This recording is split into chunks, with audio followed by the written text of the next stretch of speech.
Yeah, I can record it if you want as a backup. No, that's okay. I think yeah, it's just going in there, setting up the live stream. Yeah, that's perfectly fine. I can record it yeah, I can record it if you want as a backup. Perfect. Okay. I'm sorry about that. That's a validation. It's recording. Okay. All right. Cool. That's not fine. So, Assalamu alaikum, everybody. Hope you guys had a wonderful weekend. This week and the following week, we're gonna be doing a very extensive work. Today, we're gonna cover storage. Tomorrow, we're gonna cover database. Next week, the entire week, we're gonna cover network. There's lots and lots of things in the network side. I'll be sending you guys a couple of emails that it has some material on it that will be for the next week. So hopefully by the end of this week, I will be sending that stuff to you guys. And also for today's labs, I already created the labs on our YouTube channel, uploaded there, emailed you guys. And for tomorrow's, I'll be creating a couple of videos tonight, and we'll send you guys email once the videos are uploaded.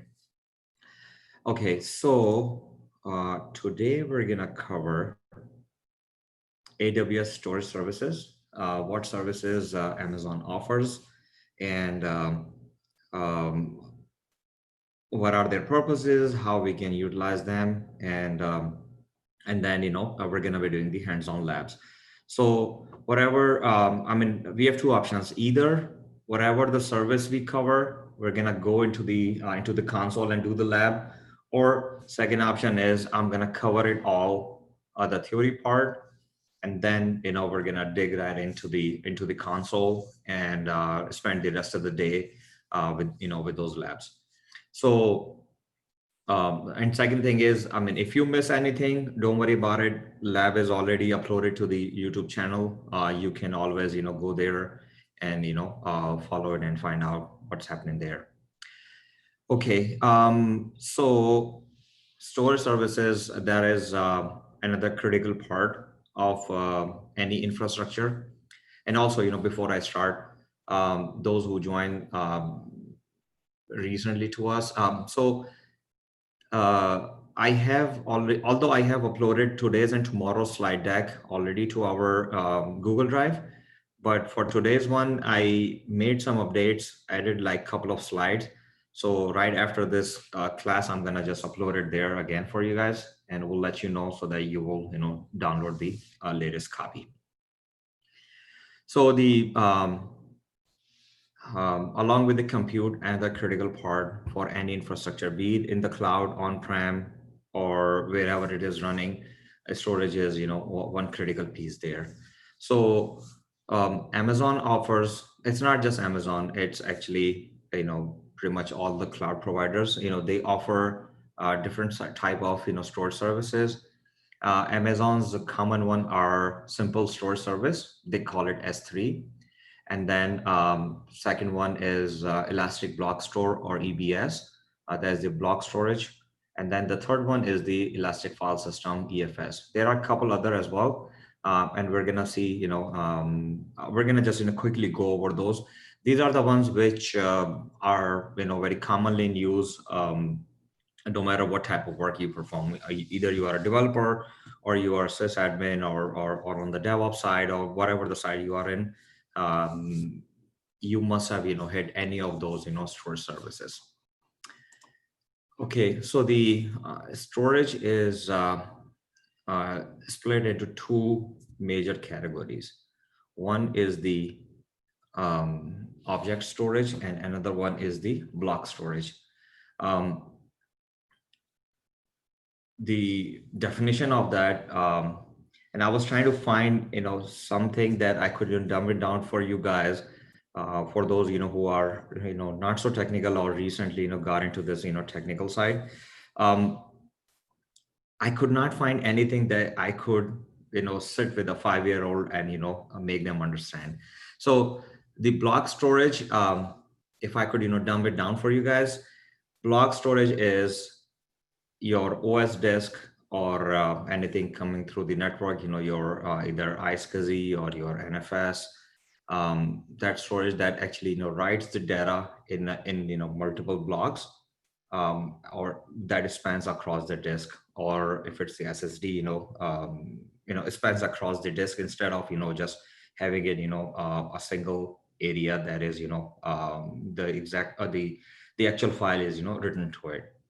And the object storage is your any content that you have in that storage, it is considered as an object. Let's say you have um, a a text file or a HTML file, or let's say your Excel sheets, or your your graphic files or whatever, so they are considered as one single object. So that's the layman, very basic definition of these two storage types. So for the object storage, Amazon calls it S3 bucket, or S3 stands for simple storage service. So S3 bucket is the object storage type. And then on the block storage type, we have two major ones. One is the EBS, which is the elastic block storage or elastic block store, out of which you carve out the disk. Remember when we created the instance, when we were creating the instance, one of the steps out of those 7 steps was to create the storage, and that storage actually comes out of that EBS area. The second block storage type is EFS, or elastic file system. It is considered as comparable to the NFS file systems that we have. NFS stands for network file system. So the disk that is coming through the network to your instance. Let's say you have a excuse me, you have a silo of storage appliances sitting with let's say sitting by your rack of servers, and that storage appliance that may have terabytes and terabytes of storage available there.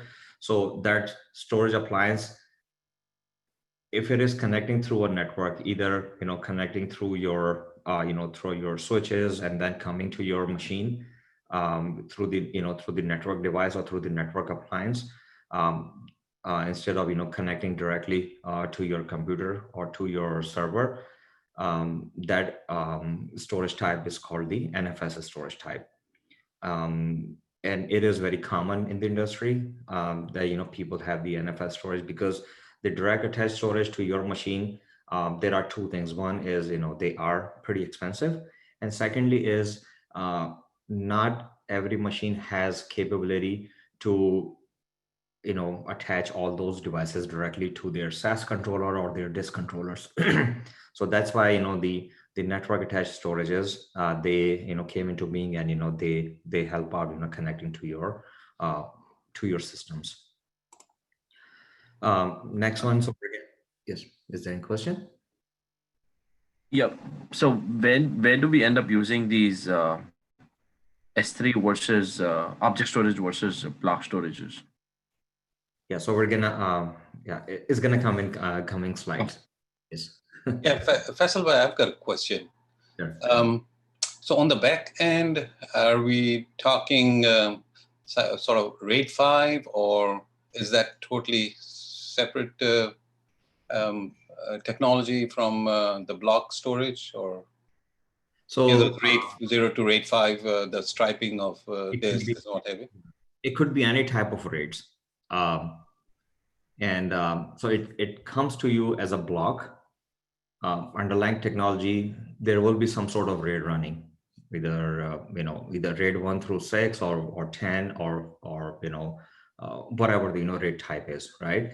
So at the storage appliance level, yes, the RAID is running, but since it comes to you as a block storage, so you have the capability to block, turn it into a block, either in the Linux, you either turn it into an LVM, or on the, let's say on the Windows side, you format it with certain RAID type, or attach like multiple blocks together, and then turn it into another level of redundancy for you. Professor, Okay. if you don't mind, quick comment. Yeah. This is a perfect example of this discussion, how the traditional IT concepts are changing. Ashok Bhai, the good question about RAID and all that. Cloud engineers, now you don't have to worry about any of that. AWS is taking care of it, and it's creating an abstraction that you are becoming an expert at. That's the future direction. Okay. All right. Thank you, Camilo and Faisal. Yeah, sure. But yeah, it's good to know, those rate levels. At times, I have seen, some customers, although underlying it is coming as a redundant block for you, but still, you have the capability to, block them together and then, turn it into, some sort of RAID or some sort of, LVMs in Linux. And that's, the Linux LVM part. If time permits, we're going to do that exercise as well. Although it is also already, uploaded to the YouTube, where I created, LVM out of the blocks, assigned to the Linux machine or Linux instance. Okay, coming, in details onto the object storage or the S3 bucket. There are various type of, S3 types which Amazon offers. They recently added, a couple of them, like the intelligent tiering was not there up until a couple of months back. They recently introduced that.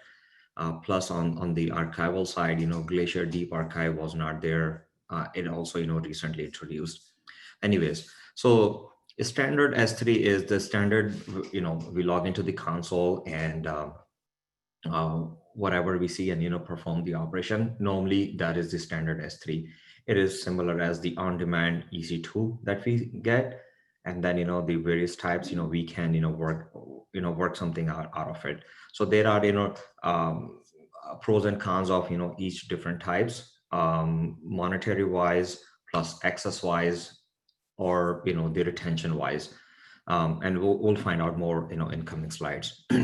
So S3 standard is regularly for for the cloud apps, or there are although there are several use cases. I'm not gonna just read them out all for you guys. Let's say you are hosting a static website on S3, or any data or any financial data that you have, or financial application that is putting there, or some log data that is being dumped in there. So S3 provides that capability. Intelligent tiering, they recently introduced, as I mentioned. It is for the cost optimization. So what it does is automatically move, if you pick that type, automatically move your data based on the frequency of usage. It moves the data to the cost-effective tier. Let's say S3 standard, you have some data sitting in the S3 standard, but it is not very frequently used. So it will change that based on the algorithm it has underneath it, to either to IA, or maybe to the Glacier, or whatever type it is. And then there's a S3 IA, or infrequent use. So this is more of a long-term use. Let's say your DR solution, or maybe you have some backups coming in. So it may that area or the use case could be used for the infrequent use. Next one is the infrequent use one zone, and we'll find out that how many zones S3 IA this covers. And then S3 IA one zone is it actually backs up your data, or the durability it provides, that it backs up to only one zone, instead of the regular IA that actually backs up your data to 3 different zones. So if one goes down, you still have the data available for for the 2 zones. And then there's a archival one, they call it Glacier. It is for the long-term infrequent data. Let's say let's say I have some reports that we normally use, for example, for our quarter end processing. So let's say they are used after every 90 days. So since that data is not used that frequently. So there's no point of you putting it into the standard S3 or the intelligent tiering, because the data is not, that frequently used. So, the the the frequency of the usage that defines that, how much you are going to be charged for. So infrequent ones, they are, put it into the Glacier. And then, they have recently introduced deep archival. Normally, Glacier, we normally put the data that is, not used within 90 days. And then deep archival is, I believe it's 120 days or 160 days, something like that. So, they introduce, another, layer for us. Before I go to slide 6, let me find more details here. Okay, so if you see it here, so the availability zones that you are seeing here, let me highlight that here, 1 second. Availability zones that you're seeing for, these here. So S3 standard is, more than or equal to, 3 AZs that your data is going to be replicated to at least 3 availability zones. And then, intelligent tiering does the same thing, IA does the same thing. And then IA1 zone is that it gets replicated to only 1 availability zone. Glacier as well, same thing, minimum 3, it could be more than that. I'm gonna come to, durability and, design availability in a bit, and also the availability SLAs. Let me just clear that, okay. Come on, what's happening?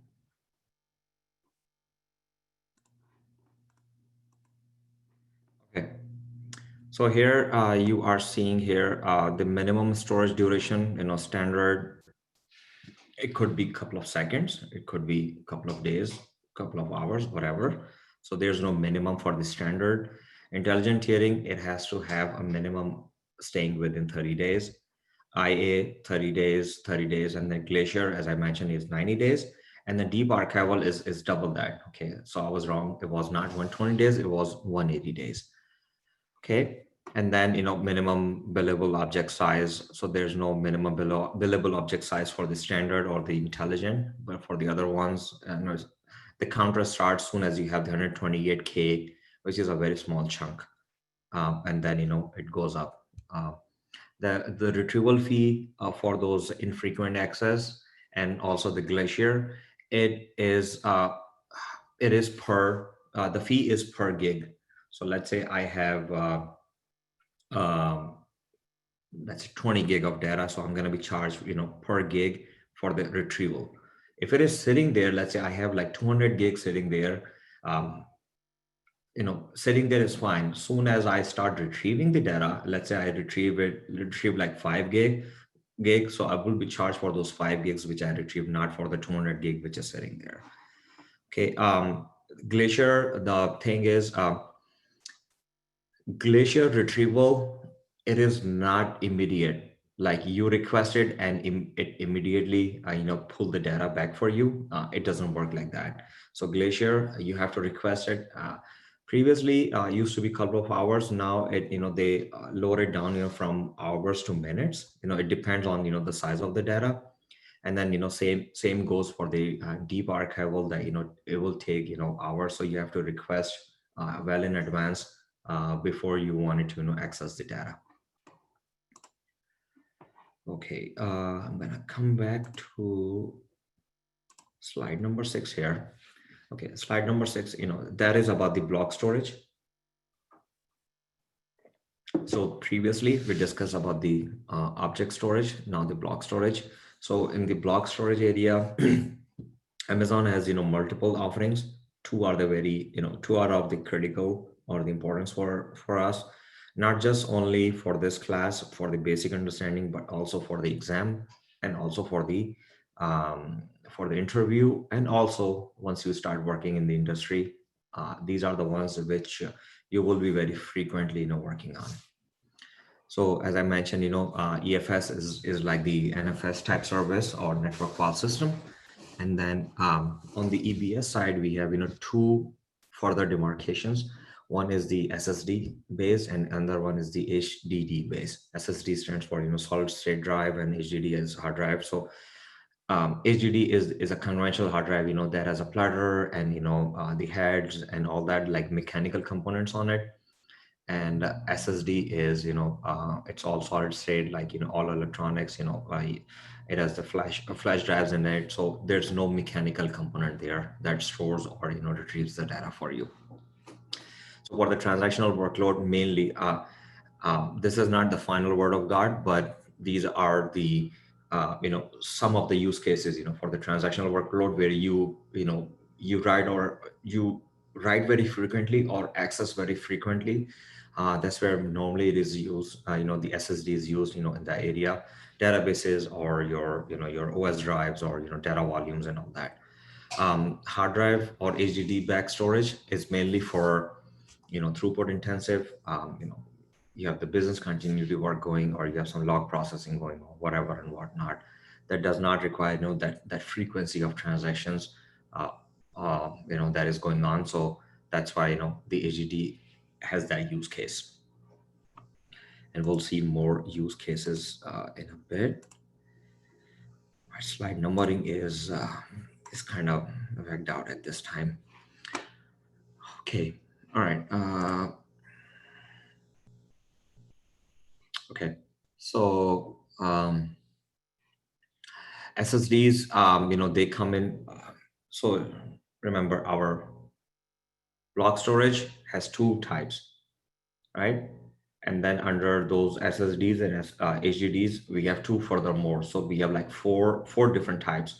So under SSD, we have general purpose and then provision IOPS.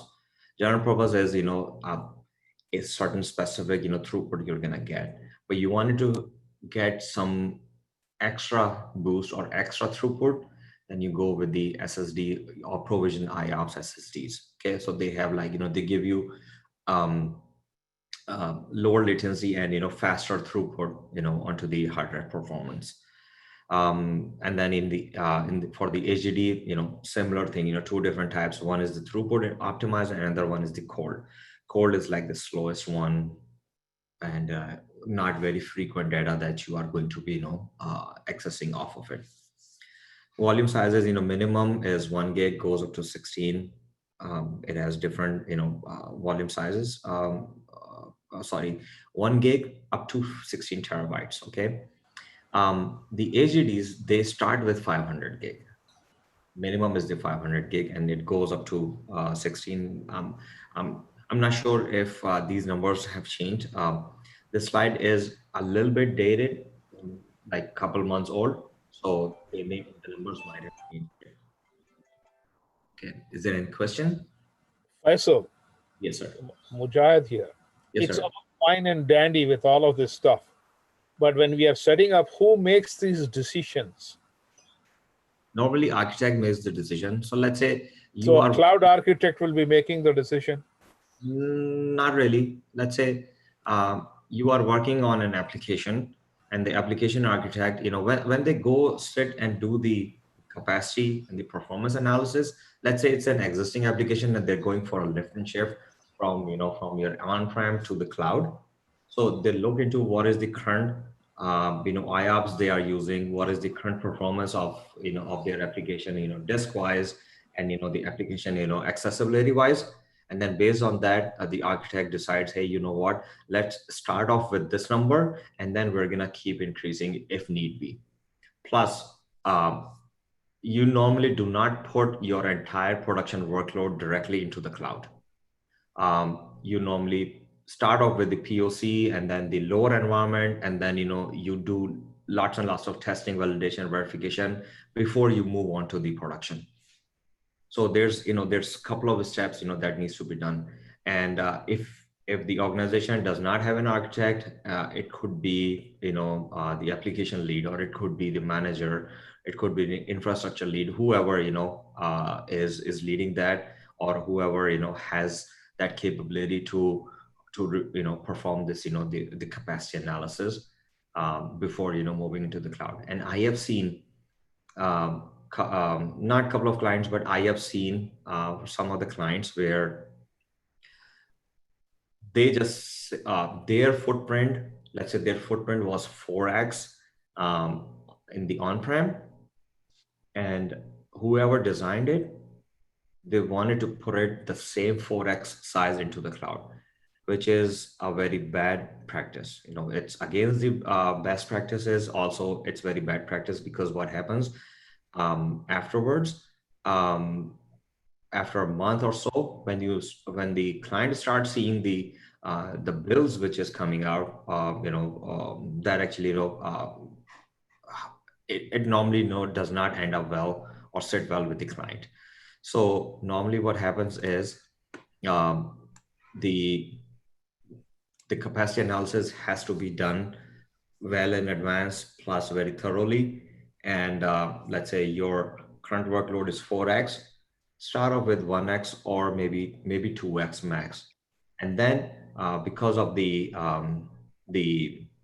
elasticity of the cloud, that nature of the cloud, you can easily scale up, or so instead of incurring charges from the get-go. So I've got a question, or I've got a comment and a question. I guess some of that would be driven by SLAs and what have you, the IOs, the input-output speed and the volume size. Well, my question is, is there a possibility for you to map these SSD and HHD options with the industries? So like healthcare, I'm in healthcare. So healthcare would use probably SSD GP2 as opposed to HDD ST1, or banking sector would probably, because of their IOs, their transactions and what have you. So industry-wise, you cannot, put them in the silo. Let's say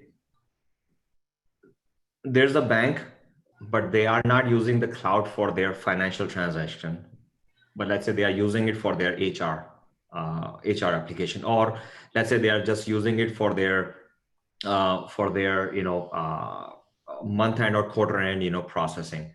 So they might not need SSDs, from the get-go. They may start off with HDDs, or and then it mainly based on the application, or how your application or how your infrastructure wanted to access the cloud infrastructure.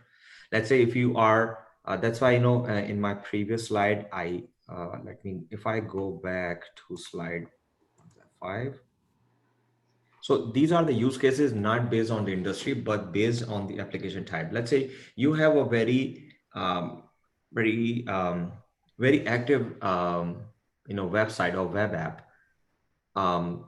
Although it is smaller in size, but the transaction is very frequent. So you might not want to put it into the into the HDD. Yeah, HDD, or even in your case, let's say in the healthcare domain, let's say you have a certain application that is accessed but during the business hours, but not very frequently. Let's say the processing of bills, maybe, or whatever is coming in, or something. I mean, I could not or any use case that you could think of, right? So it depends, how chatty is the application. Then you want to go with the faster one. Let's say like EDI transactions. EDI transactions, or let's say you have a very you don't have a very chatty application, let's say for the next 2-3 months, but at the end of the month or end of the quarter, there's lots and lots of processing required. Then you will have to plan it accordingly. Right. As opposed to banking, where you do ATM transactions and Yeah, exactly. I mean, let's say you have certain application that actually writes very frequently to the database, right? So then you will have to plan it accordingly. It all depends on the chattiness of the application, or whatever it's using the infrastructure. It may not be the application. Yeah. It can be something that within the infrastructure, that the transaction is going very frequently there or not.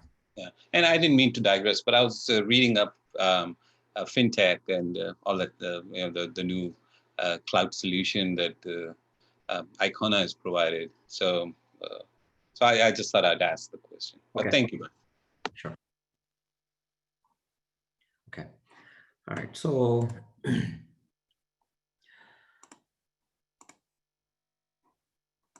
don't know which slides I was on. Okay. Yeah. So volume sizes, and then, if you are, heavy on IOPS, go with the SSDs. Not so much heavy on IOPS, go with the HDDs. EBS use cases, again, not the final word of God, depends on, how frequently and how, chatty is the application, so couple of use cases, for the operating system and for the databases, business continuity planning, or the or applications, or any enterprise application, so these are some of the use cases there. Okay, EBS versus S3 paradigm. One is the block, and the one is the object. Performance wise, Faisal bhai, just too quick, we are seeing a pretty high resolution. I'm not sure if others are also saying the same thing. do you want me to zoom in or Zoom out. zoom out? Okay. Yeah, one more, few more. Okay, now we can see the both, like EBS and Amazon. Oh, okay. Yeah, S3 together. Okay. Thank you. Yeah, sure. All right. So redundancy, pretty much the same. They have the across multiple servers in an AZ, like multiple times. They are being redundant. S3, multiple facilities, within the region. Security wise, they both provide the encryption capability. EBS provided not just only for your data, but also for the snapshot. So those who are not aware, a snapshot is a point in time copy of my existing footprint. Let's say I created a folder. Let's say in my C drive, I have like 20 different folders. At let's say 5 p.m., I took the snapshot, and then I made some changes, delete some and then add some, and then there's a data transaction happening there. So the snapshot I have saved, that would have a point in time at that point, like 5 p.m. when I took the snapshot, so that it will have the copy of that. So if my data volume is encrypted, the snapshot will be encrypted as well. The best practice is to encrypt. If you remember, two areas that we need to always consider to encrypt. One is data at rest, another one is the data in motion. So if the data is sitting there, not being processed, sitting in my hard drive or sitting in my S3 storage, please ensure that it is encrypted. Data in motion, either it is being processed or it is being transferred from one location to another using the network. So we gotta have the encryption in the pipe, either going through the SSL tunnel or TLS tunnel, or being accessed through SSH or whatever. So make sure that it is when the data leaves or data moves from one to another one, from point A to point B, when it travels, make sure the pipe between them is encrypted. And also when the data sits or when the data is being processed, it's also it also is encrypted, so that if anybody can hold on to it, either sniff the data or find the data and got hold on to it, they will not see anything except the garbage. Okay, EBS volumes, they are not accessed from the internet. They are not accessed directly from the internet.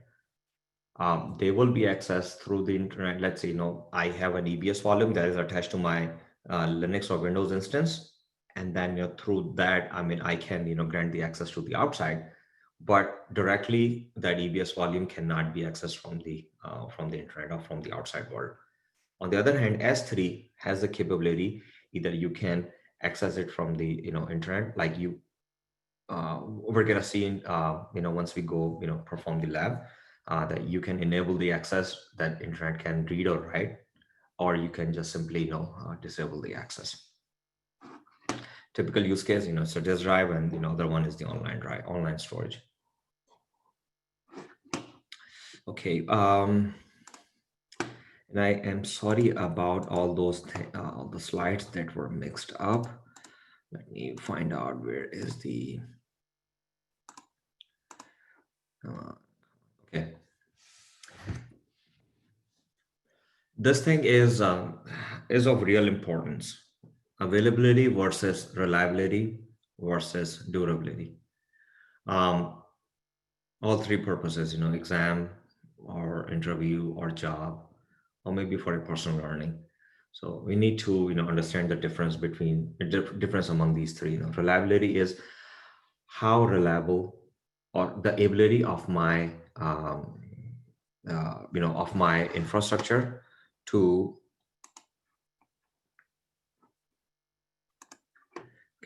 ability of my infrastructure to work even there is a component failure.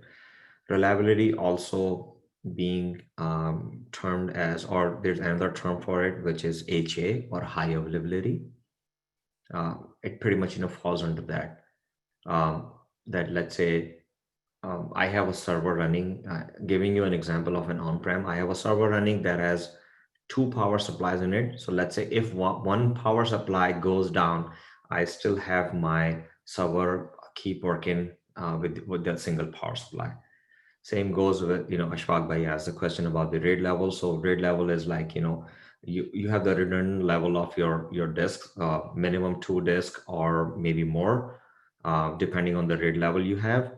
And let's say, if one disk goes down, the other, will keep on serving your data or your customer. So reliability is, to ability to work properly, even if there's a failure occurs to one or more of the components. Durability is the ability to not lose data. Up to what point, up to what extent my data will be intact or safe or secure, that I could access. So that defines, the durability defines that, that I will not be able to, lose my data. For S3, we'll find out in next slides. They provide, a big durability matrix. So, and we have seen like, minimum 3, or it goes up to, more than 3, availability zones where my data is being, replicated. So let's say I put my data in AZ1, it will automatically in the background will be replicated to AZ2 and AZ3. However, the algorithm works with Amazon. So if AZ1 goes down, I still have the capability to access my data with, with the other ones. So that's the durability, not to lose the data. Availability is the ability of less downtime. That how much of a downtime can my application, or can my workforce, or can my business afford to get my business running. There is no such thing as 100% availability. There, like, nobody offers that. Their either cloud provider or or any other service provider, whoever is telling you that we are 100% are available, that is a pure BS. You can be close to 100%, but you cannot be 100%. And we'll see in our next slide here that the ability to have my business running with as less as possible downtime that we can afford.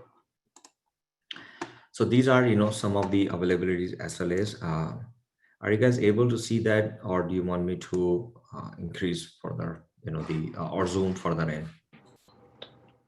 This is good, Faisal. All right, so availability SLAs. how they are defined is 90% or 19. So number of nines it defines, like industry is, they talk about like 3 nines or 5 nines or 9 nines or 11 nines you will hear as well. So we'll start with the top 90%. That means 19. 90% availability means, and there's a mathematics behind it.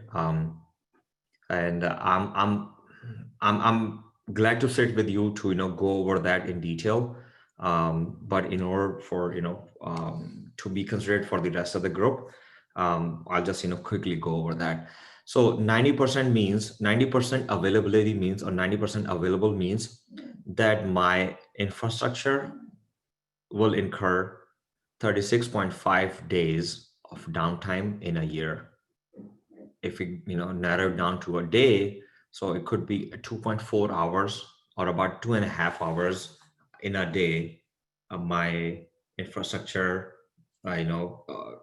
could be down if the service provider is 90% availability SLA. SLA stands for service level agreement. So based on those SLAs, then you design and plan your application, or you pick and choose your cloud provider or your infrastructure provider or whatever. Okay. Not gonna go in details about all those. You are more than happy to review those. If you have any questions, I'm here to answer. You can reach out to me anytime.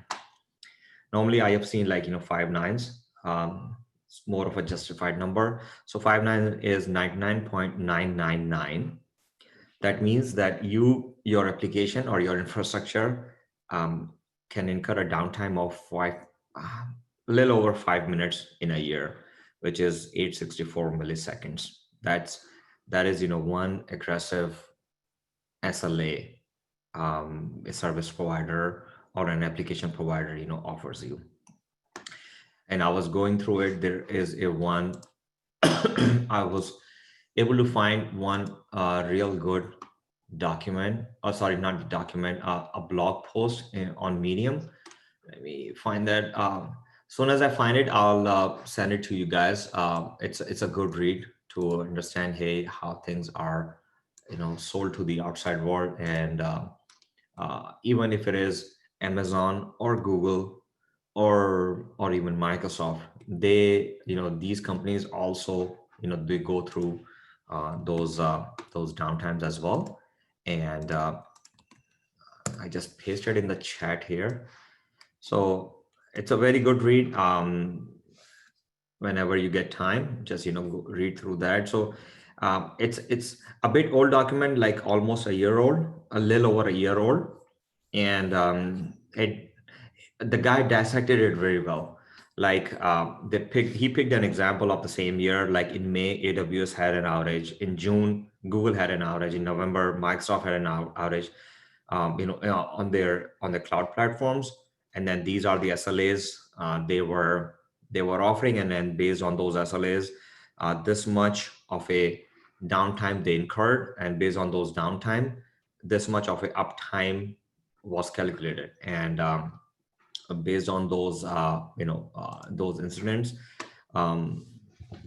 Amazon had to reimburse a lot of clients because they could not meet that specific SLA on that specific service. Good for your good for yeah, Kumail bhai, go ahead. No, it wasn't me. Okay. I think it was me. Yes. We had a SharePoint online with the Microsoft, and it was down, and we asked for reimbursement like a rebate. So we paid them less for SharePoint online because they committed 9.99949s, and it was down for a couple of hours into 3 days. Did they reimburse you or not? Yes, they did. They billed us less. We paid them less, but we have to claim that. Okay. Yes, exactly. Yeah, you have to claim it. Yeah, nobody wanted to pay. Like the reason I ask, I mean, if they did not pay you, let me know. I have a contact who might put some pressure on them to get you the reimbursement. Anyways, so quick question. Yes. So how do they calculate that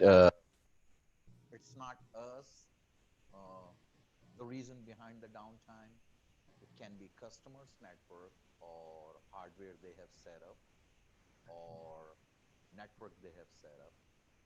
So how how can you be sure that it's not me, it's you? Yes. Brother, your voice is fading. Yeah.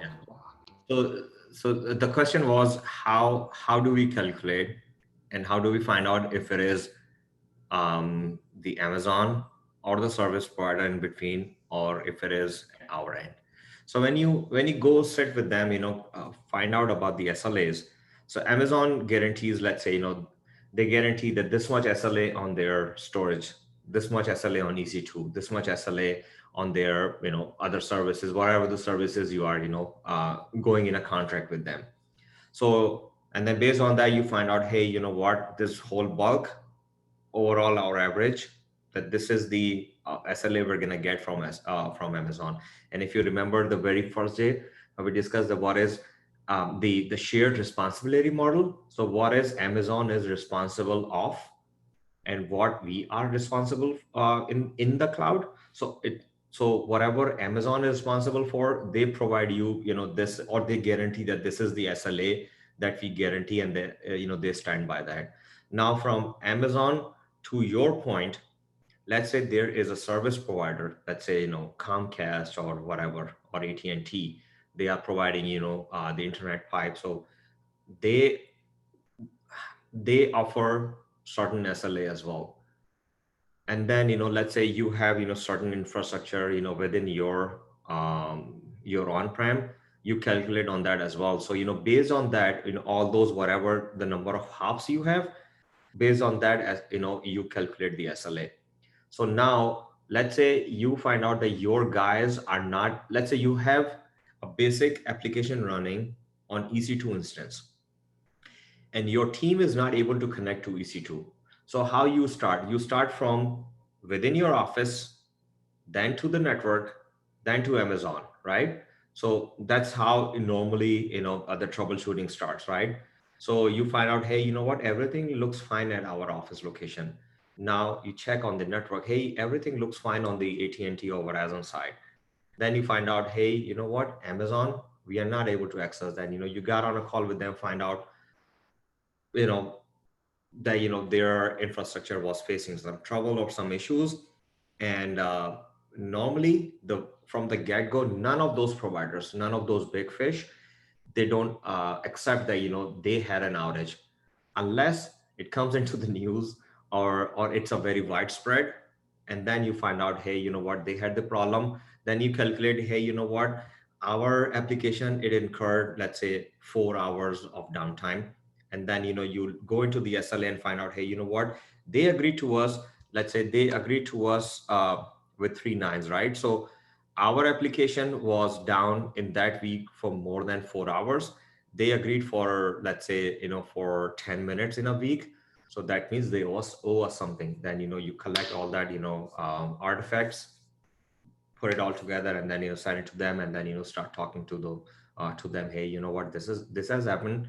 Now talk to us, and give us whatever the reimbursement you're gonna ask for.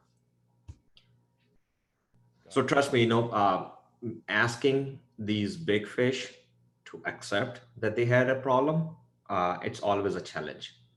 And most of the time you find out, hey, you know what, I was facing issues, and then there are a lot of couple other guys facing issues.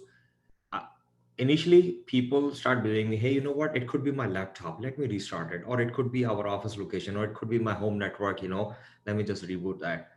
But then you go into the news and you find out, hey, in your news feed you find out, hey, you know what, there was an outage at certain specific application. So it's always a challenging one there. I hope I answered your question.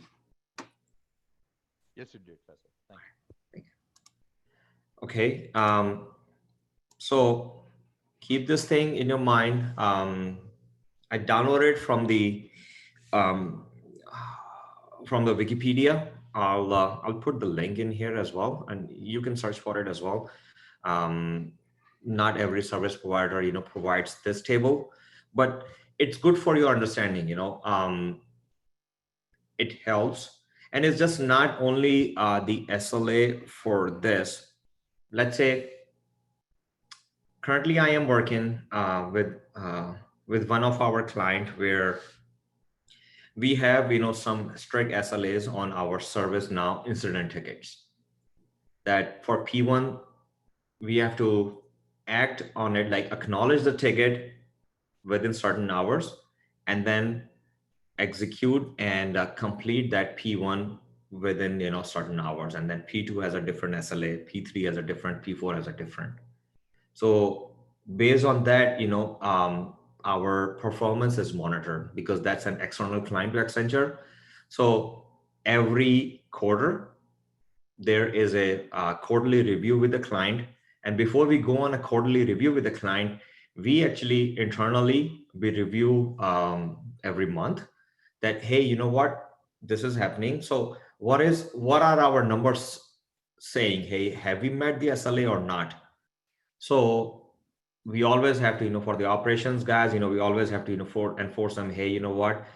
And this is very common with the ops guys, that they executed the task, they did not update the ticket, or they did not close the ticket. So what happened is ticket was open and the clock was taken, and based on that, the guy, let's say, he closed the ticket after the SLA is over, although although issue was resolved, but the ticket was closed later. Then there's a whole lot of justification to provide, to the customer leadership or customer management, plus to our management as well. Hey, you know what? You guys put another ding on our numbers here. Okay, so so this is all about SLAs and all that. So there is one last thing, and although it is out of a context here, but good for your learning. There must be more. There are 8 dimensions of quality. I'm not going to go in details of those, but I really would like you guys to, those who are in quality management, Six Sigma, Lean, or not even in that area, those who are in, let's say, whatever the work you are currently in, or task you are performing, be it ID or non-ID, go research these. Search whenever you get time. It's not an homework for you guys, but what is the dimension of quality? Like, where does performance fit in? Where does the conformance fit in, or aesthetics fit into into the quality? Very good read, very good for your understanding, and maybe a lot of meat for you guys to when you sit on a table with someone and conduct a conversation. And the good thing is, Japanese, I mean, they have a they took this quality to a next level, and they have certain aspect from their angle, from their culture, from their side. So you might want to look into this. It's a good read, and maybe eventually down the road it might help you out. So I would suggest do some research, or some learning on that side. I'll be happy to get on a call, or maybe on an email or whatever, to have a discussion on those. All right, so this completes our slide deck here. I'm gonna go into the console. Before I go into the console, let me see, where is my console? Is it there? Here. I already have the console if not. All right.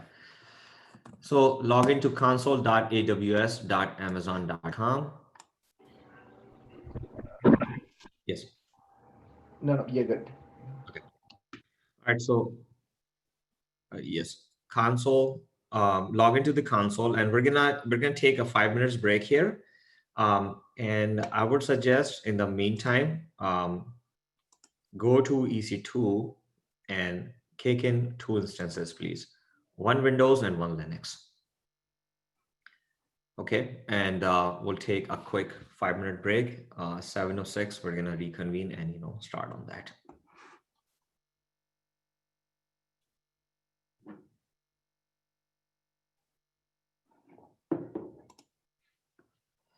Right, so uptime.is, nice. Okay.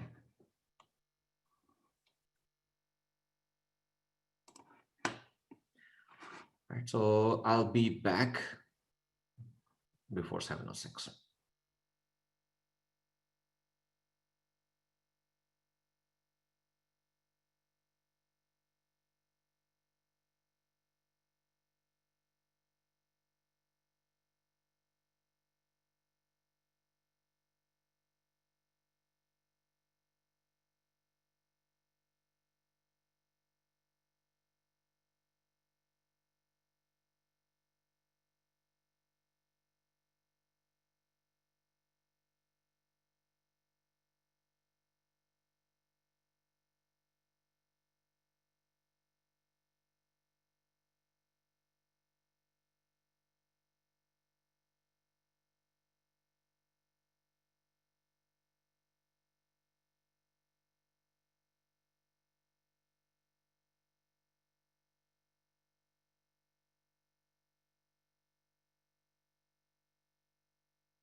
Okay, I'm back.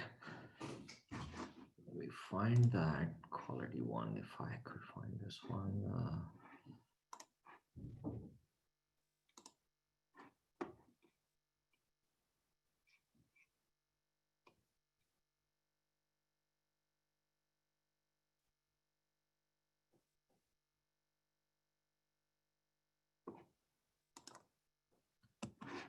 I'm gonna put it in the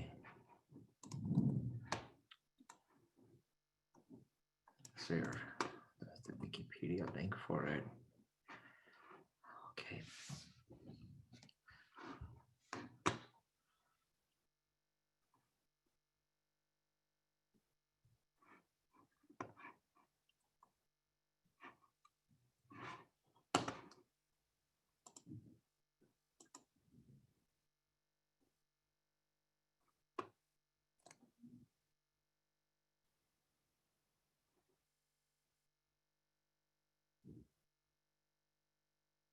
Kamal, how did you find out the YouTube link? It's right on the link itself. If you click on the YouTube, it says copy streaming link. Oh. There's a drop down. It's right there. So Thank you. It's much easier for everyone now. Perfect. Okay. All right. So 7:06, let's start. And those who are not able to launch the instance yet, don't worry about it. Video is already there for all three labs we're gonna be performing today. So they, you guys can follow. And if you have any question, reach out to me, please. All right. So I am in my EC2 dashboard here. So first lab we're gonna be doing. Let me just go to the. All right. So first lab we're gonna be doing on EBS. EFS, we will have to skip it. I'll have to find some YouTube video for you guys. It's pretty straightforward. Previously, Amazon I used to charge for the free tier, but I find out recently that they start charging for it. So EFS I might not be able to conduct now, but I'll find some YouTube video and then send the link to you guys. Okay. Yeah, I actually already created 2 instances earlier today, and that's where we're gonna be performing. So I am in the. Are you guys able to see it clearly, or do you want me to zoom in? Zoom in and might help. All right. Okay. Is it better now? Yep, much better. Thanks. Okay, so on the EC2 dashboard, you see that 2 instances running, one Windows, one Linux, all basic, nothing fancy. How we created those instances earlier, the similar way I created those. Okay, and what I'm gonna do is I'm gonna scroll down here, and under the Elastic Block Store or EBS, you see the volumes. So I click on volumes here. In the volumes, you are currently seeing 2 volumes already, okay? And these 2 volumes are attached to our instances. So they are for the OS, for the operating system. They are general purpose 2 IOPS, not IOPS intensive, and they are, one of each is attached, to the Windows. One is attached to the Windows, one is attached to the Linux. Okay, so we're gonna be creating 2 additional ones.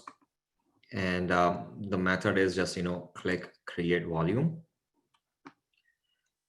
general purpose SSD, and there are other options as well, GP2 or provision IOPS or cold hard drive, throughput, or the magnetic one. Okay, so let's just pick general purpose.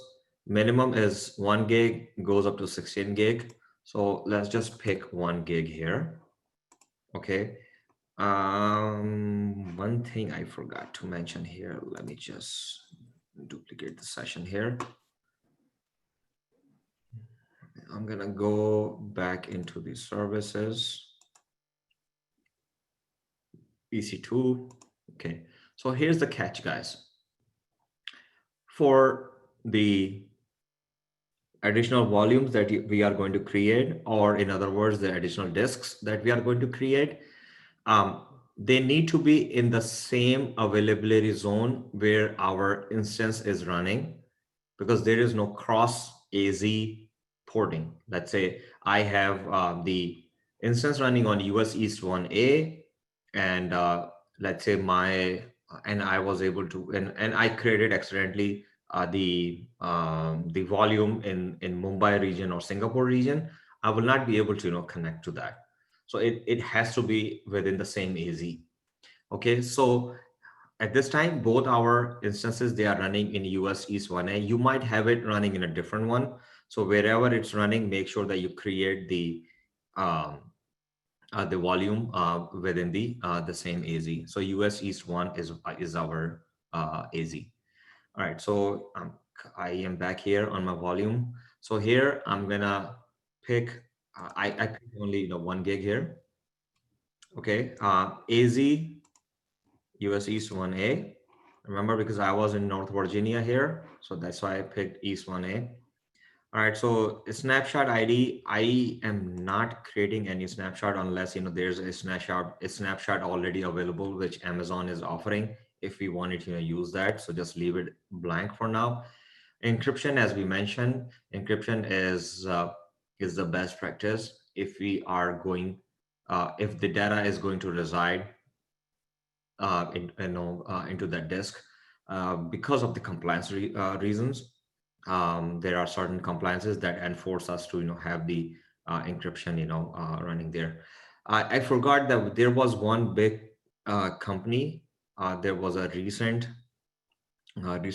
surfaced on the news that their S3 bucket was not encrypted, and because of that, the hackers got hold on to it, and then they exposed whatever the data they had, and that has some I believe PII or PCI compliance data that were residing there. So make sure that you get that encrypted. So when we encrypt that, we have a couple of options for master key. Amazon provides its own default encryption key, or you can create your own as well. If you create your own, you will incur charges for that. So you can pick, if it is provided by Amazon. Just for to quickly go over, I'm not gonna do it at this time, but it's better to do it whenever you're gonna perform that.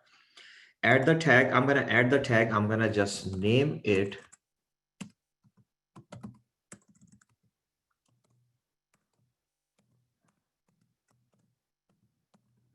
give it a name. Let's say I'll name it as Linux data. Okay. This is my data volume. So I'm going to click on create volume. Volume successfully created. This is the volume ID. Okay. So now it's going to take some time, the entire creation process. By the time it is being created, I'm going to create one more. And this time, let's pick cold hard drive, which is minimum 500 gig. East 1A, whatever the zone you are in, make sure that you pick the right zone. And then let's just name it as cold, let's say cold backup. I just named it as cold backup. Right, so this volume is being created as well. Linux one is created, and if I'll see if I could.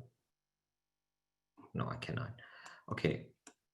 So Linux data, you see that it is available. The other one, which is 500 gig cold one, it is still being created. So by the time it is being created, so I'm gonna log in to my Windows. I thought I was in there. No, I was not. Okay. So what I'm gonna do is I'm gonna log in to see the other one is also created. So I'm gonna scroll up. So what we're gonna do is we're gonna attach these volumes to our Windows and attach these volumes to our Linux. Okay, so let me just rename this to Linux cold.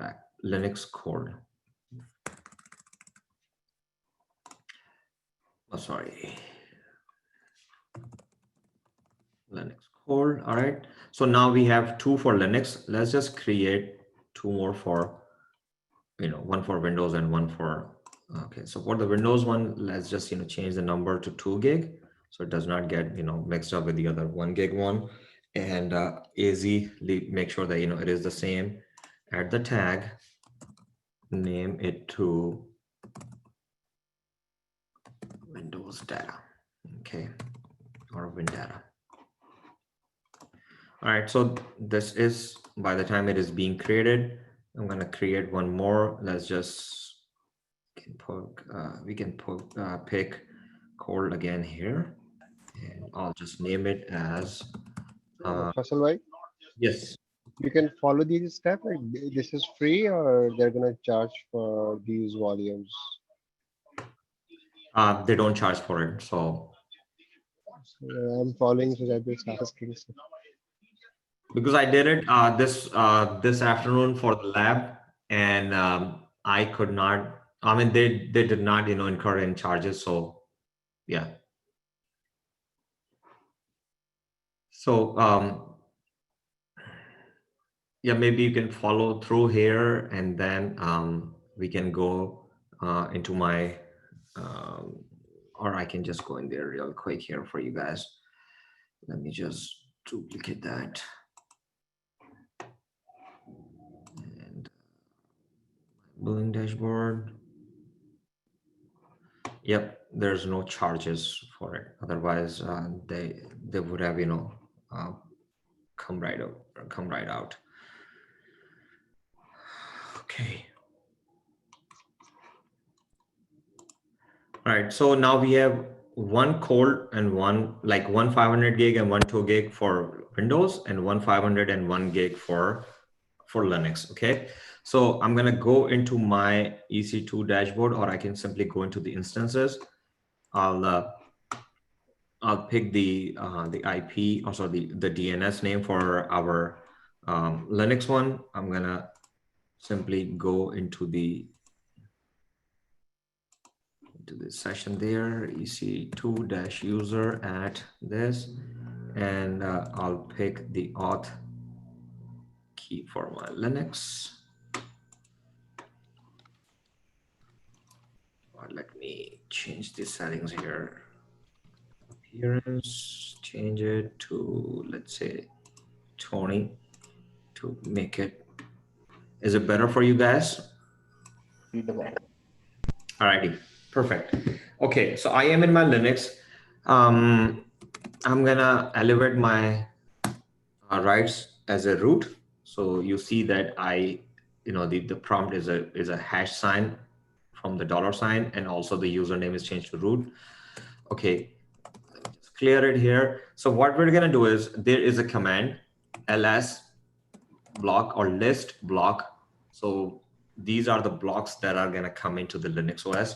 I hit enter. So I see only one block, which is xvda, and it has a partition created out of it. So you see that xvda is a 8 gig disk. It's a type is a disk, and then the disk is not mounted, but there is a partition created on that disk, which is 8 gig of the size, like the entire disk is turned into a partition. And the mount point is / means that it is a root partition. Root means that all the directory structure are underneath it. So this is the top level for the Linux OS. So just like, C drive for Windows. Okay, so I did the ls block command, and there is no additional drives at this time. Okay, so what I'm gonna do is, I'm gonna go back to my console, scroll down, go into the volumes, and here I'm gonna first pick Linux data, which is 1 gig in size. I'm gonna click on action and click attach volume. Once I click attach volume in this window, it's gonna ask me for the instance. So if I click in here, and you see that it's asking for instance in US East 1A, because the volume was created in US East 1A. So that's where it has to be there.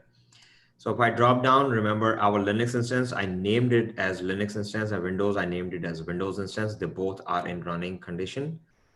Okay, I clicked on Linux, I picked the Linux, and then I'm gonna click attach before I click attach. So it is telling me the device is Linux device naming is, it starts with /dev, and then the device name SDA, SDB, SDC.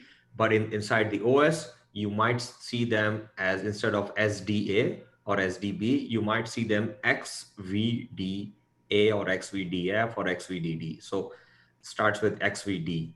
So don't worry about it for now. And there's, this is the, the similar message here, newer kernel, they see them at XVD instead of SD. I'm gonna click attach here. By the time it is attaching here, I'm gonna quickly go into Linux and hit up arrow key, run the same command again. You see that the disk is available right there. XVDF is the disk of 1 gig in size. It is a disk, it's not mounted yet. See that the previous output was up to 3 lines. Now I have additional line here. Okay, so I see that additional disk is created. Oh, sorry, additional disk is mounted there, or presented as a block device to my Linux OS. I'm gonna go back again. I'm gonna uncheck this, and I'm gonna check on this Linux code, which is 500 gig in size. I'm gonna drop down, attach here, and then I am going to click on Linux instance. Same thing, attach it. It's doing its work. All right, so again, let's block. Now you see that this is a 1 gig size disk. There's another disk XVDG. It's a 500 gig disk. So I have 2 disks available in my Linux OS, which I can utilize now. Okay, now I have 2 options. Either I mount the disk as is, like format it, create the file system, like in Windows, you format as an NTFS or whatever, and then you assign a drive letter to it, and then it will be visible to the Windows OS. Here in Linux, we have 2 options. One option is I can simply create the file system and then create a mount point and then mount it to the mount point, and then I can access that. Another option is there's a terminology in Linux called LVM, or logical volume manager. So what it does is, instead of assigning the entire disk to that or mounting that entire disk, so we create a logical volume onto the disk, and then that logical volume is actually mounted to the Linux OS. So what happens is, so there are pros and cons of both the types. In the LVM area, or logical volume manager, in the LVM area, let's say my disk was 1 gig in size, my data was 1 gig in size. Let's say it's about to fill up and I need to add additional space. In LVM, I can, in the console, I can go and provision another disk, let's say of 10 gig in size, and I can assign that disk to that LVM. So once the disk is assigned to the LVM, now I can expand the LVM from 1 gig to, let's say, 10 additional gigs. So I can, my data mount point, let's say, it will be of 11 gig now instead of 1 gig. So with the LVM, I have the capability to increase the size or decrease the size without affecting the data which is sitting inside it. On the other hand, with the regular disk, like you format the disk and then assign the drive letter in Windows, same thing. You have the regular disk and then you just simply assign it there, or mount it there. Now let's say once that disk is full, for me to expand the disk, I do not have any option. One option is I have to back up the data and then put a bigger disk and then put the dump there. But let's say the data is like, let's say some several hundred terabytes, so that will be a nightmare for me. Or I cannot afford a downtime on my application at that time, right? So in that case, the disk expansion or decrease is not possible if I just simply mount it right there. So here, what Amazon is doing, they're just giving us a disk. You see the disk here. So if I have to increase or decrease the size of the disk, I will have to play around with the OS. And that is kind of a downside of how Amazon is offering. Because in the industry, LVM is a very common practice when you go and work in the Linux area. So what we're going to do is we're going to create the LVM for, let's say, 1 gig disk, and we're going to create a regular disk for this 500 gig disk. Okay, or maybe other way around. So how do we do this? There are a couple of commands, and I have put in all those commands in our YouTube video, and you can go and refer that. It's pretty straightforward. Okay, couple of commands that you have to type in. First command is pvscan or PVS. PVS is showing me nothing at this time. So what I'm going to do is I'm going to create a disk here. Give me 1 second. What is it scanning? PVS is scanning what? PVS scans for physical volume. So if there is any physical disk, it looks for it. So right now, although block is LS block, like block is showing me that there are 2 blocks available, but they are not turned into a physical volume. Okay. So what we're going to do is we're going to create PV create, and we go with /dev because these are all the devices /dev, and I'm going to pick this 500 gig one. As soon as I did this, physical volume created successfully. Okay, now when I type PVS again, I should see a disk as SDG. There is no VG, there's no volume group on it, and then it's a format is LVM2 attributes and the size and the free. So this is the size of the disk, 500 gig, and all those 500 gigs are currently available to me. Okay, now it's a three-step process. One is PVS or PV create, like physical volume, and then on top of the physical volume we create the volume group, and then on top of the volume group we create the logical volume. Okay, it's kind of tedious task, but mostly people have that automated, like shell script or something. You just execute the shell script and it does the entire thing for you. All right, so now PVS is showing me that the disk is there. Now the next one is the VG scan or VGS. It's showing me nothing here at this time. So what I'm going to do is I'm going to same thing, VG create, and I'm going to create a VG.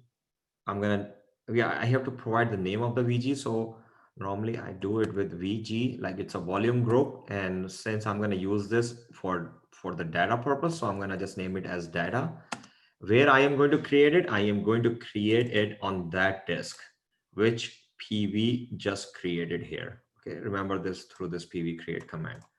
So as soon as I hit enter, it's showing me that volume group is successfully created. Okay, now the volume group is created. What if once I hit the VGS command, so it is showing me that it's a volume group based out of one physical volume. There is no logical volume on it, and then other details. Okay, it's the size and this. So if I go do the PVS command again, remember PVS when I did that earlier here, you see that here. When I did this, so it was showing me the PV. This is the physical volume, and VG was blank here. But now when I type the PVS command again, what it is showing me that, yeah, same thing, PV, and then it has a volume group created on top of it. And then, other information is the same.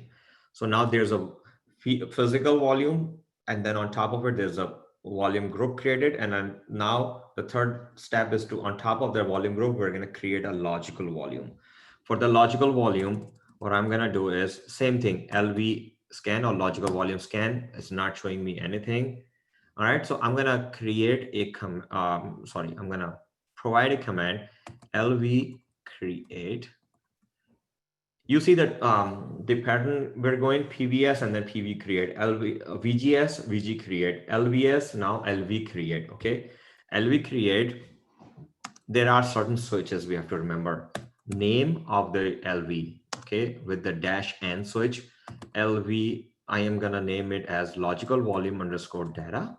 Okay, and then -L switch, it actually gives me the it asks me that how much of a size. So remember, we have a size of 500 gigs. So what I'm gonna do is I'm gonna just create for 100 gig. Okay, I'm gonna leave 400 gig for now, just to show you guys how things work here. Okay, and then where I am going to create it from, I am creating it from the volume group, which is VG underscore data. Okay, hit enter. Logical volume created. Okay, if I do LVS again, LVS is showing me, previously it did not show me any output here, right? Now it is showing me this is a logical volume named LV, which is based on top of volume group, which is VG underscore data. This is their attributes. Don't worry about the attributes, although there's a whole lot of science behind that. This is the size of 100 gig. And then don't worry about these, blank ones here as well. Now the logical volume is created. So what I'm gonna do is I have to, let me just LV scan. LV scan is showing me that it is an active volume. inherited and has a 100 gig size. Okay, so what I'm gonna do is I'm gonna create a file system on it. So make fs make file system dot, and remember Linux has a definition. So these are the different types of file systems I can create on this disk. Okay, since it is going to be accessed within the Linux, extended 4 E or ext4 is a very common one these days. Okay, I'm gonna hit enter. It is creating a file system for me. Like it is in Windows terms, it is actually formatting the disk for me. Once it completes, I have seen this, done. That means it's completed its task. All right, so let's quickly run those commands again. LVS is showing me this. VGS is showing me this. PVS is showing me this. And the very first command we ran, ls block, showing me this. What do you see now here? Pretty much, all these things. I already told you guys about that. PB is telling me where, and VG is telling me where.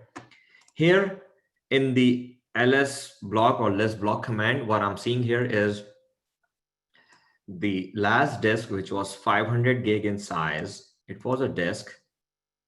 See, it has a partition coming out by the name vg underscore data dash lv underscore data. And this partition is an LVM partition, which is of 100 gig in size. Okay, but it is not mounted yet, so there is no mount point. Okay, so what I'm gonna do is after this, I have to just simply mount it. So I'm gonna create a directory, persistent directory. Let's say this is my application data directory. So application underscore data, I just named it. Okay, now I have to mount that. Okay, so to mount that, I just need a LV scan. Pick this one here, and I'm gonna type a command to mount. And before I mount, let me just show you. DF is to show you the disk structure at this time here.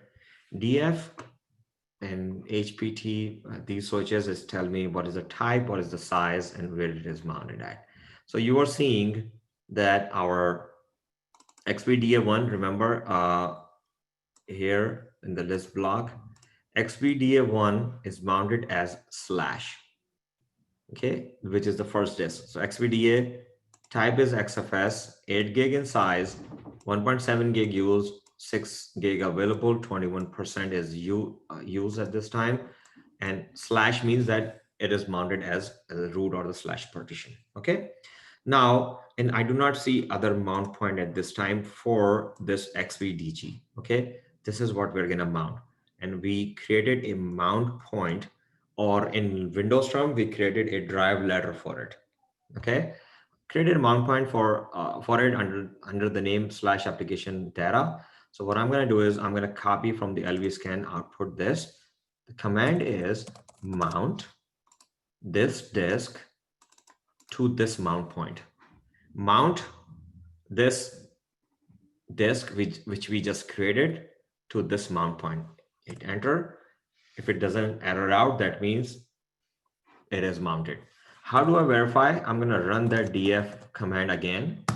Enter that. You see that it was ending with temp fs, which was the last in the output of this df. Here after the temp fs, you see this here. What we are seeing here is this is the disk, which is of type extended 4. Remember, we did the make fs dot extended 4. That's why it is picking the type this.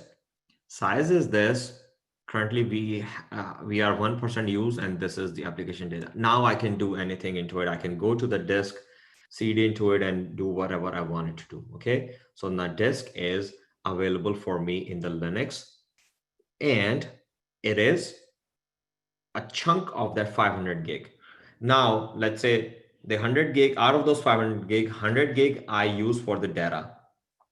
let's say developer comes to me and he says, you know what, 100 gig is smaller, increase that to, increase that, from 100 gig to, let's say 200 gig. I can simply just type in a couple of commands, LV extend and all those, and then I can extend from 200 to 100 to 200 gig. Let's say the developer comes to me, he says, you know what, this application, along with the data, it requires another mount point. Let's say they name it as a router mount point, okay? And they want the router disk to be, let's say 300 gig in size. So from the existing disk, I can just pick a chunk of 300 gig, create the similar LVM with a different name, and then mount it as a different disk. Because if you remember, I have 500 gig total size, out of which 400 gig are still available, okay? So this is the beauty of LVM, that you can, increase, decrease, or make one disk and then another disk from the single block for a different purposes. Okay, now I'm gonna go and run the list block command. Oh, sorry, list block. Come on, list block command again. Remember, this is came from XVDG. Okay. XVDF is just sitting there. It's sitting there as a disk doing nothing. Okay. So what I'm going to do is I'm not going to create a LVM out of it. What I'm going to do is I'm going to just simply mount it directly. So what I'm going to do is I have to create a file system first. Make fs.extended4/dev/ what is the disk name? This is the disk name. Okay. It has done completely. Like, can you have like multiple file systems? Like yes, on a separate disk, but yeah. Yes, you can have, yeah. You can have like, XFS or LVM or extended 4, extended 3 to whatever, as long, one disk, once it's formatted with, let's say, extended 4, you cannot just, split that and then change it to, have this. You have to, reformat again and then, do the work. Yeah, you can have like one block, you can have, let's say, one chunk with extended 4, another chunk for extended 2, another chunk for LVM or XFS. Yeah, multiple chunks. Yeah. Yes. Yeah, you can do that. Okay. All right. So since this was 1 gig in size, so it just quickly, did that work. Now what I'm going to do is I'm going to create a directory. Let's say this one I am mounting is as / let's say temp 1 gig. Okay, I just named it, randomly here. So I create the mount point. Now mount. I'm gonna mount this. Mount the disk under this name. Okay. See that here? The other disk is dev xvdf extended 4. It is mounted as temp. Okay. So now we have 2 different disk types. One is the LVM and another one is the regular disk. So if I just go do the list block command here, you see that XVDF 1 gig, it's a disk mounted as this mount point. XVDG, the other disk, which is 500 gig in size, we have created a mount point, of this one. Okay. So this is a regular, Linux operation that you can perform. Now, rollback things. Best practice is before you roll back, because you may have your customer data or your application data sitting here. So do not just simply, remove it from here or, unattach from the console. The best practice is to, unmount it the way you mount it. So you mount is the unmount command. Let's say I'm going to unmount this one. And I wanted to unmount this one here as well. See, it is gone. Those mount points are gone. Okay. Now those mount points are gone. I'm going to go into the console and I can simply click on, let's say the first one here, Linux code, go in there. And then I do do ls block here, you see that although it's the mounts are gone, but the disks are still present to the Linux. So I can, detach volume. Yes, detach. At times it shows that it is detached, but it's shown there. So, give it some time, or there's another option is force detach. Since it is not mounted, so you can, force detach that, and you should be good on that. So this is how we, detach the volume from the Linux. I know there's a lot of commands for, for the Linux. For the Windows, it will be real fast. I'm not a Windows guy, but, just for you guys, I had to be, a Windows admin, maybe for a day.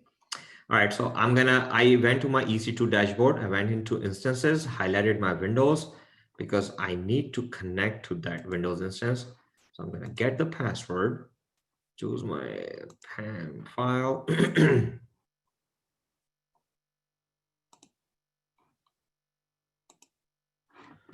Okay, decrypt the password, copy the password, download the remote desktop.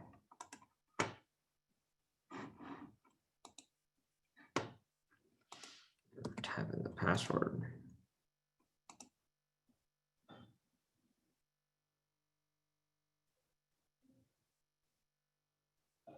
Okay, I am in my Windows. Let me just close these so that I can quickly go over with you guys. Still have 15 minutes. Click on start and then type disk. Is that disk cleanup or disk management? Not that disk cleanup.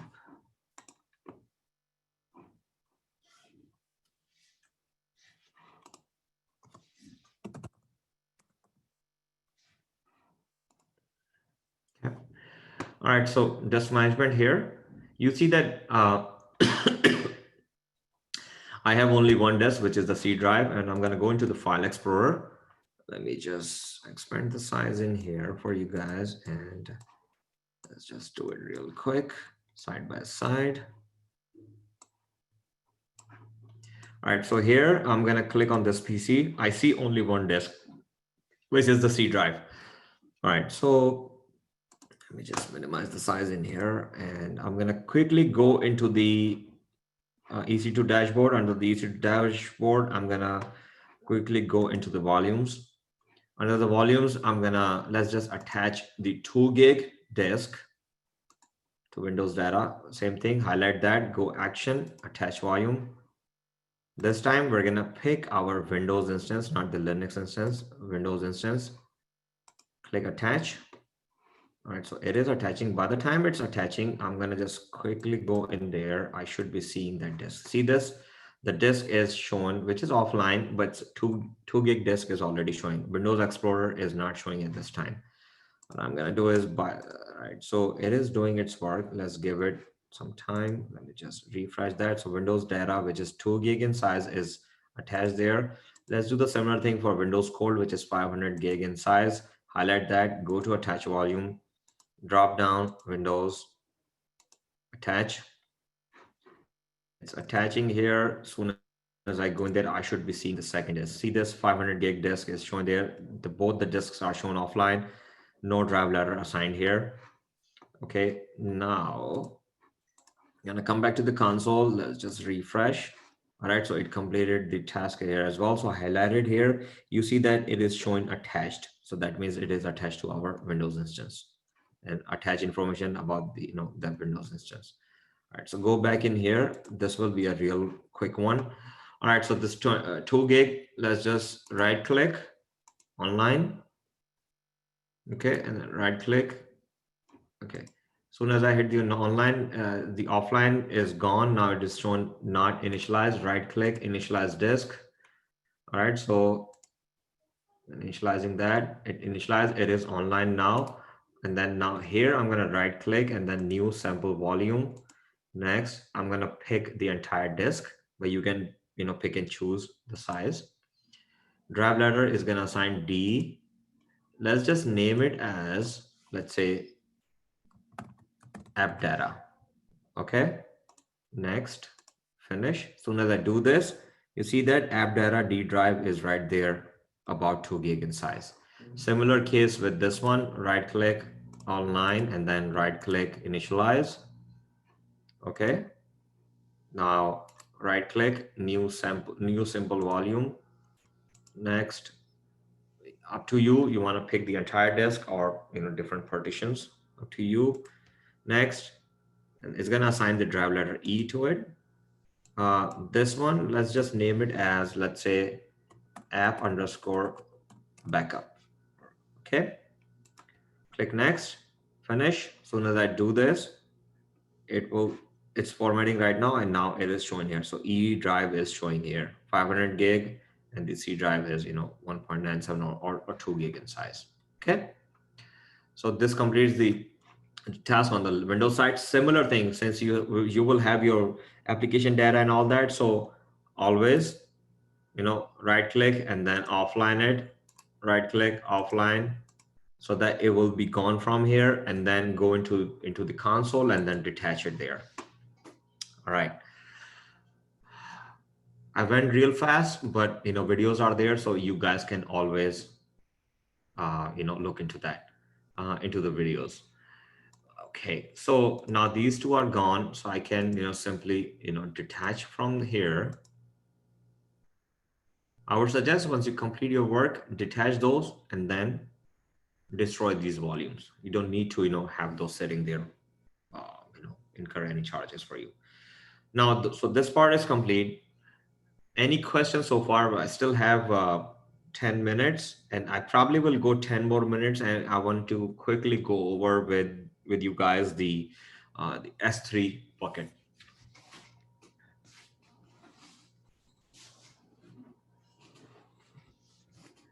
Because I have to finish the storage area before we hit our database tomorrow. Plus tomorrow we have a speaker coming in. Try to join in. Lots and lots of good information you're gonna get tomorrow. All right, so let's complete the task here. Detached it. Now I'm gonna go to the S3 quickly. All right, so I'm gonna click on services. Under the storage, you see S3 here. Click on S3. All right, so here in the S3, come on, formatting, why do you change again? Okay. All right, so if I'm going too fast, let me know. I can stop here, answer your questions, and we can do this storage part tomorrow. Or do you want me to continue? I'm pretty behind. Yeah, please. Okay. So do you want me to continue on this, or do you want me to hold off until tomorrow? Hold off if that's all right, please. Thanks. Okay, no problem. All right, so we'll hold off to it tomorrow. Tell me, guys, do you want me to go over again, or you got the gist of it, or if you guys have any questions, maybe I'll open the floor for you guys. I wasn't paying attention to the chat. Komalwai, thank you for taking care of that. Maybe Faisal Bhai, this is a Shabad Bhai was interested in alerts. Maybe that would help others as well. That's a funny topic to have, just to lighten the mood. I wanted to go over the history, or actually, the slide deck first before we go, set up the alerts and all that. Yeah. Let's just hold on to it. If time permits, tomorrow, otherwise next week. Faisal, can you repeat the whole Windows stuff? Okay, I can do that. If you don't mind, No, and others agree. Sure, not a problem. And I'm going to go into the EC2 here. All right, to answer Murtaza's question, I have already started putting together some videos for Linux. once I complete, the entire series on the Linux, then I'll send you guys, those links. So this will give you whoever, for the people, who are new to Linux, that will give them a basic understanding how Linux work and how do we have to, get into, get around with Linux. Those who are rusty, that will, help you guys out, as well.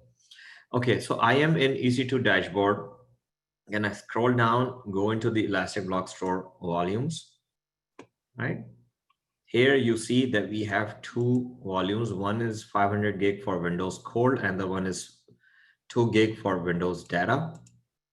So Windows Cold we already detached. That's why it is not showing anything here. Also, the attachment volume or attachment information, see at the bottom, you see it's blank. If I click on this, the second one, it is still attached. It is attached to the Windows. So let me quickly detach it.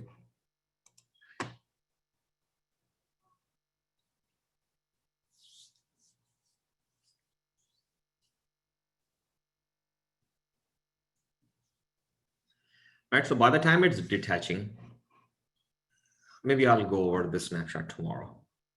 Once I go to the database, so that will give you guys something in perspective. Okay, so right now what is happening is it's detaching. Let me just refresh that. It is detached as well. You see the attachment information is blank. All right, so what I'm gonna do is, let's just pick this 500 gig. I have a quick question. Yes, sir. Can we add more space or can we extend the partition? I mean, if it's 500 GB, can I add it 200 more GB on the same volume, or do I have to create another volume? I don't think that you can change that. So once you create it, you're created. So it's like a fat. Yeah, exactly. Yes.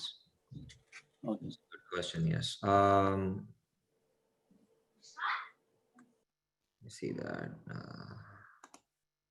I don't think that it allows you to do that. Once it's created, it's created. Yeah. I think if you go into the first one, it says modify volume. What is that?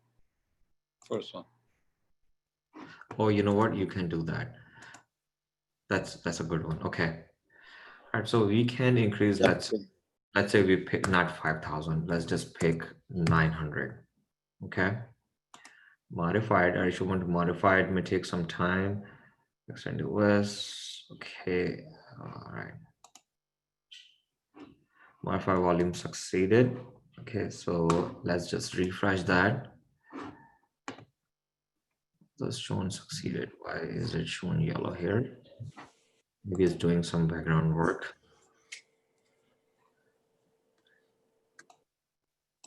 Come on. Available modifying 0%. Right now it's modifying, so it's going to take some time, I believe. So by the time so then I will have to go back to my VM and then extend the partition over there. Yes. Under the disk management. Exactly. I have to do, maybe you can, play around with it. I'm not sure what happened to your existing data, or is it going to extend the partition, or is it going to ask us to, reformat? New volume. Yeah, exactly. So okay, I'll check it out.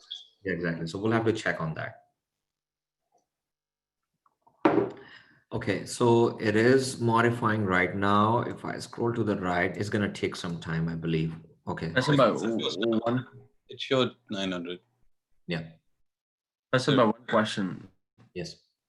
So if in case, I mean, if we terminate the EC2 instances, will these volumes be released, or how does that happen? So volumes we did not create along with the instance. Right, they're separate. Yeah, exactly. So these volumes will be there. If I terminate any of my instance, these volume will always be there. I have to go in manually under the volumes and then terminate those or delete those. Right there's a delete. So the data would remain on those volumes. Yes, it will be there. Yes. And another option is this chart. So that I'm going to talk about it in our tomorrow's class. So you see that its size has increased to 900 gig now. So let's just pick the 2 gig one, attach it to our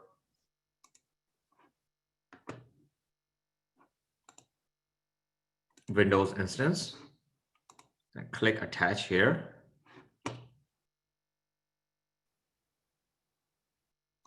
It's attaching. If I go into my, see, it is shown here now, although it is showing offline, so I can right click online. Soon as I online it, since this was already assigned to the to my no, it was already assigned to Windows earlier, and it was already formatted, so that's why it picked it up right there. Let's just try this for the similar thing for our 900 gig, and let's see how it goes. Click attach, and then Windows. Right, so it is doing the work. Expand on that. Okay, yeah. So Ali, you've seen that it is showing 500 and then 400 unallocated. Yes, that you need to expand it. Okay, perfect. Thanks. Okay. Okay. All right. So somebody asked me about this Windows, doing this Windows part. Are we clear on this, or if there's any question on that? Was it Ashfaq Bhai, or was it Hussain Bhai? Faisal Bhai, I have a quick question. Yes. Mujahid Bhai. Can I create this available zone, but my Windows Linux, they were created in 1E, and all Linux data, Linux code, Windows data, Windows code, they were created in 1A. Can I modify that? Okay, so here it is, modify volume. If I click on it, it just gives me an option to change the volume type or the size. Not the zone. Exactly. So what I should do, how I make sure that I am going into 1E or vice versa?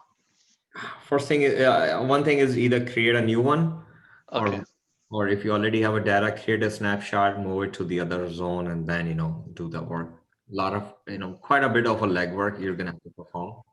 But if it is a blank one, you made a mistake. That's why always look for what AZ your instance is residing on. Okay. Yeah.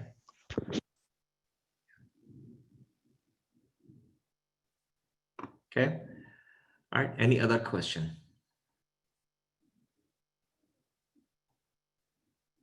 Where did I click for modifying the volumes? Okay, so I scroll down here, click on volumes. Okay, EBS under the volumes. Let's say I wanted to modify this one, Linux data. Okay, I highlighted this one, drop down the action. Under the drop down, the first one is modify volume. Click on it, and then either you can change the type or you can change the size, and then click modify, and it'll modify it for you. Okay.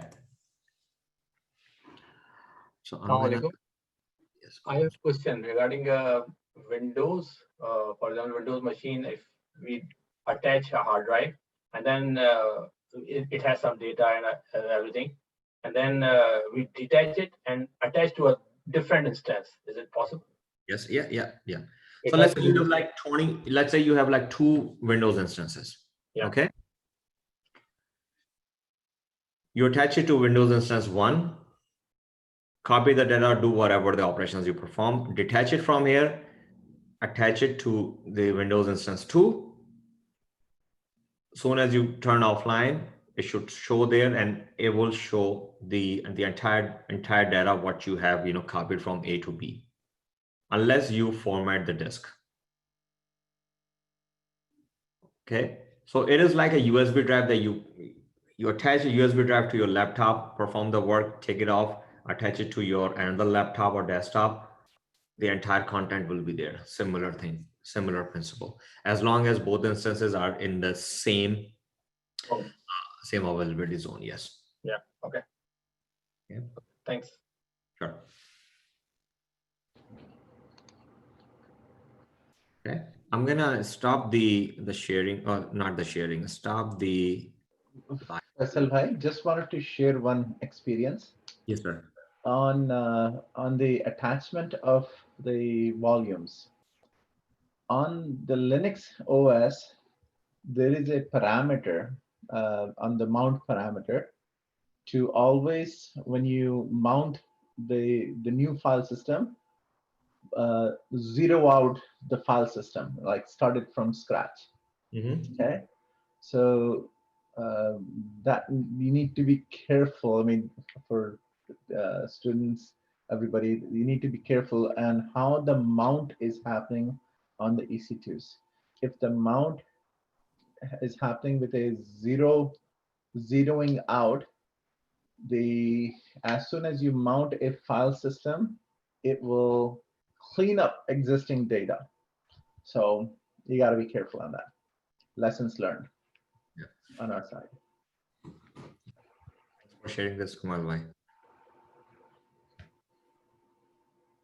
I'm gonna